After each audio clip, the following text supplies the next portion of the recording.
How to enable Android System WebView. Hi everyone, I'm here to assist you today. Without any delay, let's jump right in.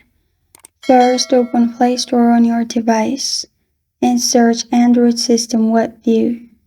If you find it here, simply click on it and enable it. If you don't find it here, open Settings and go to Apps and Notifications in the Settings. Click on See All Apps. Then you'll find all the lists of apps. In here, click on Android System WebView. Click on it and then click on Enable in here. After you click on Enable, Android System WebView will be enabled. But if you don't find it here, go back to the app list and then scroll down till you find Chrome. Click on Chrome. After you find Chrome, click on Disable in here. Again, click on Disable Apps.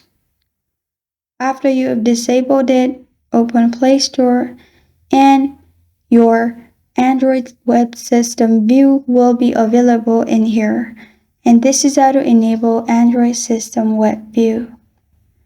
Thank you for joining me today. If this video helps you out, please leave a like and subscribe for more. Got a question or want to suggest a topic? Comment below. Thank you for watching.